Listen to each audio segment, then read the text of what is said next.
Here's an update about life on Life Jacket.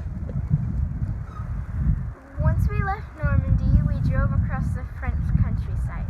It was beautiful. Our first stop was the Loire Valley, which is famous for over 300 chateaux. A chateau is an old palace. The first chateau that we went to was Chambord. It's actually a hunting lodge for one of the French kings. We also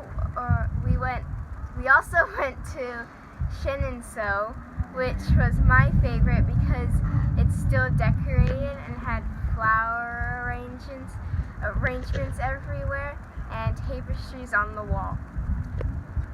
There was also gardens. There was a formal garden and also a forest. And it was really pretty because the chateau was over a river. Our first stop in the Dordogne Valley was the town of Ordre-sur-Glane. It is a town that was invaded by the Germans on the day after D-Day. The Germans surrounded it and made everybody go in a church, and then they lit it on fire. Only one person survived. The French government decided to keep it exactly the way it was so that people can remember and never let it happen again. The day after that, we got a canoe down the Dordogne River. It was a really good way to spend the day. We got to see beautiful castles and old villages. The next region we explored on our French road trip was Provence. Our first stop in Provence was Chateau de Beau, which was an old ruined castle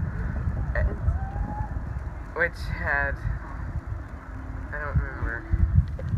The next region in our French road trip was Provence. Our first stop in Provence was Chateau de Beau, which is an ancient castle made in the 10th century. We had a good time exploring the ruins and the great views. The next stop we went to Pont du Gard, which is a Roman aqueduct. It is the tallest Roman aqueduct. It supplied water for homes and fountains in the city of Nimes. I studied this in Latin. The next stop in Provence was the Pont du Gard. Pont du Gard is the tallest Roman aqueduct. This aqueduct supplied water for homes and fountains in the city of Nimes. It was really cool seeing this because I studied this in Latin.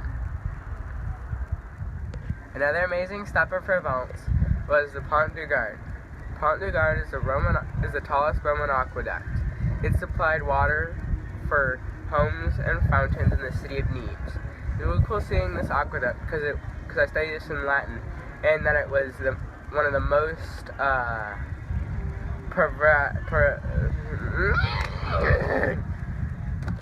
Another amazing stop in Provence was the Pont du Gard. The Pont du Gard is the tallest Roman aqueduct. It supplied water for houses and fountains in the city of Nimes. It was really cool seeing this aqueduct because I studied it in Latin, and that it was one of the most preserved aqueducts.